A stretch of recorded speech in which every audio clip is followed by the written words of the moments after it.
Hey everyone, so today I'm going to be talking about the 2001 film Novocaine. Of course, being a massive fan of Helena Bonham Carter, that was the main reason why I wanted to watch this. Her character in this is wonderful, but I'll talk more about that soon. There are actually so many other things in this DVD that makes it absolutely phenomenal. The plot is quite creative. Frank is a dentist, and at the beginning of the film we learn that he has what he can class as a perfect life. But when Susan becomes his patient, or kind of patient, things take a very peculiar turn and he goes down a very dark and dangerous path of drugs and crime.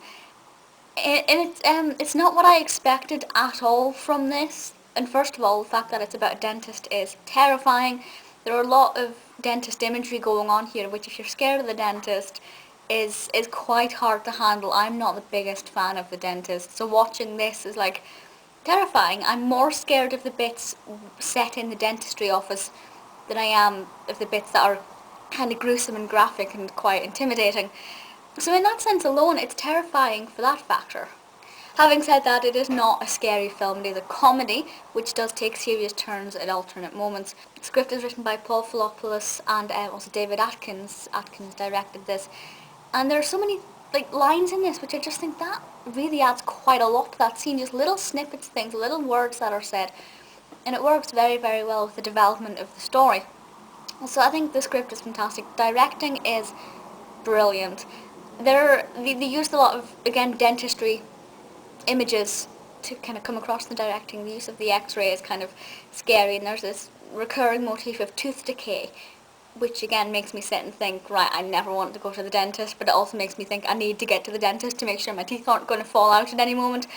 So it's very cleverly done, and as I'm sitting there kind of glued to my seat for all the right reasons, but also for all the wrong reasons. Now, ordinarily I'm not that taken by films that focus on drugs, but this one I really enjoyed.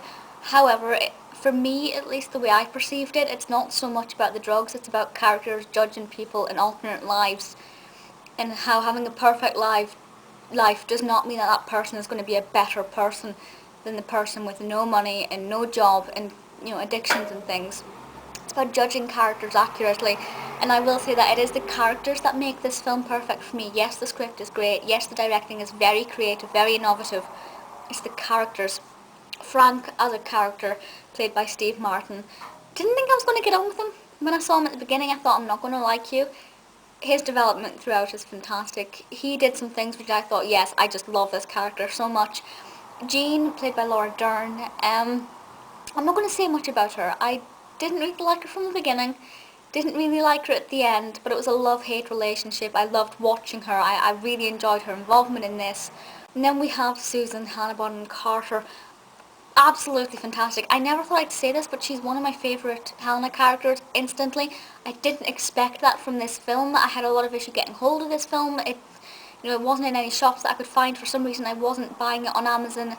So I kind of had a negative take on this film before I even watched it, because I just had a really odd relationship with it. I love Susan. First of all, her wardrobe is brilliant. She has some fantastic clothes, which is a bit odd when you see what she's wearing, but I really love them.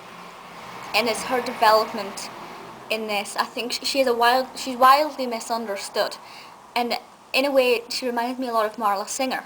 Just a little kind of comparison there for other Hellenists. However, I prefer her to Marla, and I never thought I'd say that because I do love Marla Singer. Directing is creative, script is engaging, the characters, their developments, and the way they adapt the story itself is phenomenal.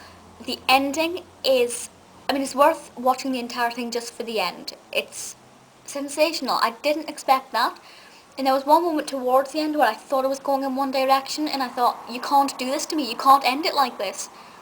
And then it took another direction, and I was like, that is just perfect. The film ended, and I was smiling. It's one of those films that you watch, and you just think, yes, life is brilliant. This film is weird, but the life is brilliant. So I really thoroughly enjoyed it. I wish I could have seen it in the cinema. Of course, in 2001, I was 9. The film is a 15 certificate. I'm showing you the wrong bit. The film is a 15 certificate. The DVD itself, it is on Amazon. I just don't know why I didn't buy it.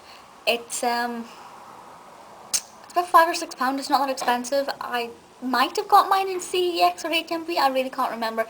But it's not that hard to get hold of. I was just having really odd difficulties at the time that I wanted to buy it. Brilliant, brilliant film. You're gonna love it, even if you're not a Helena fan or a fan of Steve Martin or of the director. It's just flawless. Please let me know your thoughts on Novocaine, and I'll see you all next time. Bye!